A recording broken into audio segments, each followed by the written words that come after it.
Kisah Bang Pi, pahlawan Betawi yang ikut perjuangan kemerdekaan Indonesia. Mungkin banyak yang telah melupakan namanya atau bahkan tidak mengenalnya lagi.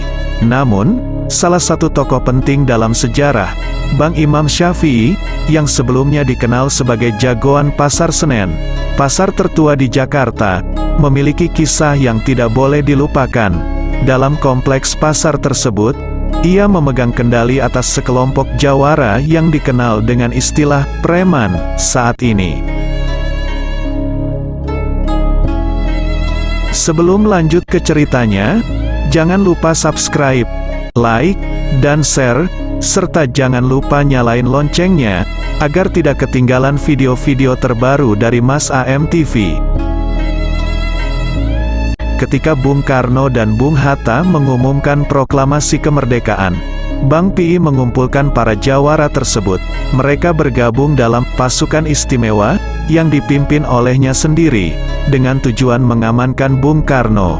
Imam Syafi'i, yang juga dikenal dengan panggilan Bang Pi, adalah seorang sosok yang berpindah dari status jagoan di Pasar Senen menjadi tentara yang mengabdi dalam divisi Siliwangi. Perjalanan sang jagoan dimulai dengan keterlibatannya dalam Angkatan Pemuda Indonesia atau API, sebuah badan perjuangan muda.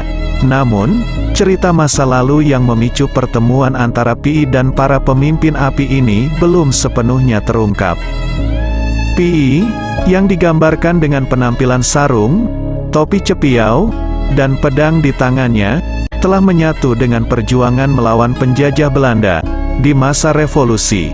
Ia bahkan menjadi bagian dari pasukan tentara hingga pangkat letnan kolonel, serta menjabat sebagai Menteri Negara dalam Kabinet 100 Menteri Presiden Soekarno pada tahun 1966.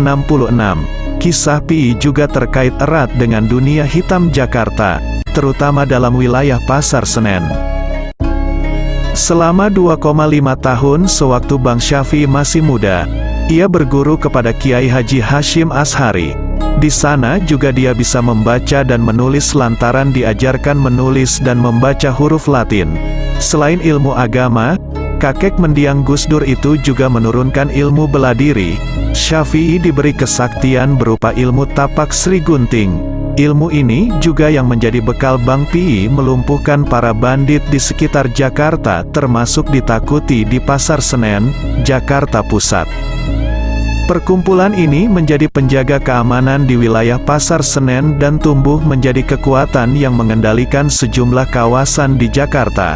Panggilan Bang Pi menciptakan gambaran sosok yang lebih besar daripada tubuhnya yang kecil. Ia adalah pahlawan yang berjuang dengan keberanian luar biasa, membuktikan kesetiaannya dalam medan pertempuran dan dalam menjaga keamanan daerahnya. Dalam peristiwa pemberontakan PKI di Madiun tahun 1948, Pi bersama pasukan Siliwangi mengukir kisah kehebatan dengan berhasil membongkar pertahanan musuh. Atas prestasi ini, pangkatnya pun naik dari kapten menjadi mayor.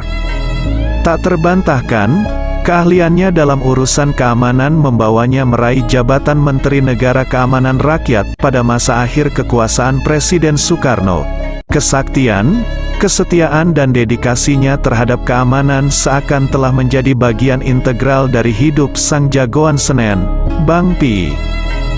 Sebenarnya Soekarno ingin Syafi'i menjadi komandan Cakrabirawa, pasukan pengawal presiden. Hanya, Syafi'i menolaknya. Tapi nahas bagi Syafi'i, ketika bergabung 1 bulan dalam Kabinet 100 Menteri, dia justru ditangkap dan dipenjarakan karena dituduh terlibat gerakan komunis. Tapi tak lama, sekitar 1970-an, Syafi'i dilepaskan. Ia sempat ditawari masuk TNI, tapi ditolaknya. Syafi'i menghabiskan masa tuanya di rumahnya di Kebayoran Baru, Jakarta Selatan. Sejak pulang dari penjara, Syafi'i sering sakit-sakitan. Ia meninggal dunia di rumahnya pada tanggal 9 September tahun 1982. Jasadnya dikuburkan di TMP Kalibata. Di nisannya tertulis nama Letkol Imam Syafi'i dan nomor register pegawai Mabes Angkatan Darat 14157. Itulah kisah Bang Pi. Apabila ada kesalah dalam cerita mohon maaf, karena ini hanyalah sebuah hiburan semata.